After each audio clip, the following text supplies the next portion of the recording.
Nous abordons maintenant la deuxième partie du tuto, la mise en forme d'un courrier sous Word.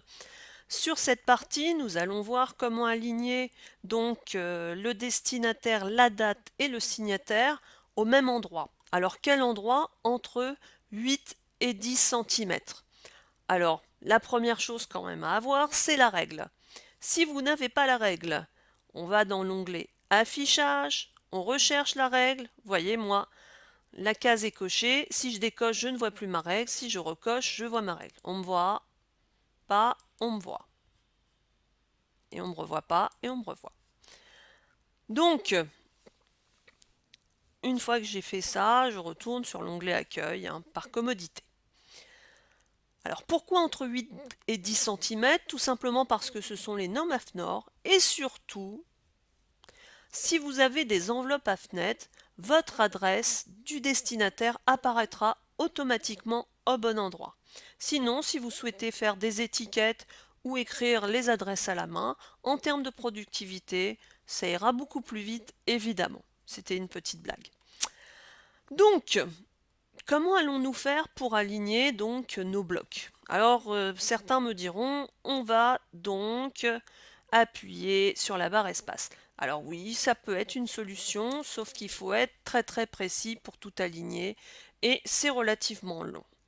Deuxième solution, parfois qui est préconisée, vous prenez les taquets en haut et vous bougez le tout. Pourquoi pas? Là on va se mettre à 8, tiens à 9. D'accord, ok. Et je continue par exemple d'écrire et vous voyez, va falloir refaire vos mises en forme. Pas extraordinaire non plus. Alors la meilleure solution, ce sont les tabulations. Alors comment je vais faire pour mettre en place des tabulations? C'est très simple.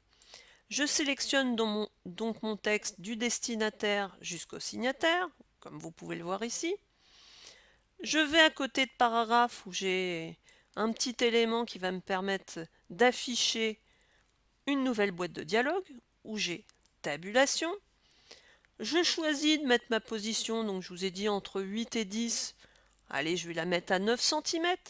Je fais mon alignement à gauche, ça veut dire que j'aligne sur ma première lettre. Si c'est à droite, c'est sur ma dernière lettre. Donc ce serait sur le Y, par exemple, de Monsieur Leroy.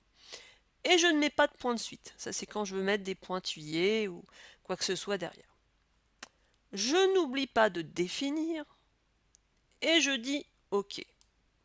Vous voyez, là, sur ma règle est apparu le petit taquet de tabulation. Une fois que j'ai terminé, là, vous allez me dire « Ah, il n'y a rien ». C'est normal. Je désélectionne mon texte, donc j'appuie n'importe où. Je me mets devant le M de monsieur et j'appuie sur la touche tabulation. Vous voyez, là, il y a un petit taquet de tabulation qui arrive. Je refais la même manipulation, je me mets devant le 5, j'appuie sur la touche tabulation. Je me mets devant le 5 du 59 000 et j'appuie sur la touche tabulation. Pareil devant Paris et pareil devant Pierre le Grand. Alors, qu'est-ce que ça va vous apporter en plus de poser des tabulations? Pensez aussi à une chose. Pour les personnes qui envoient des courriers sous Word par mail et qui disent qu'ils maîtrisent Word, quand on voit plein de petits espaces liés à la barre d'espace ou plein de taquets de tabulation, ce sont ces éléments-là, je peux vous dire qu'on voit tout de suite que vous ne maîtrisez pas Word. Voilà, tout simplement. Par exemple. Alors nous en avons fini avec cette deuxième partie où nous avons placé les tabulations. Donc nous allons voir dans la prochaine partie la finalisation du courrier parce qu'il y a encore un tout petit peu de travail. À bientôt!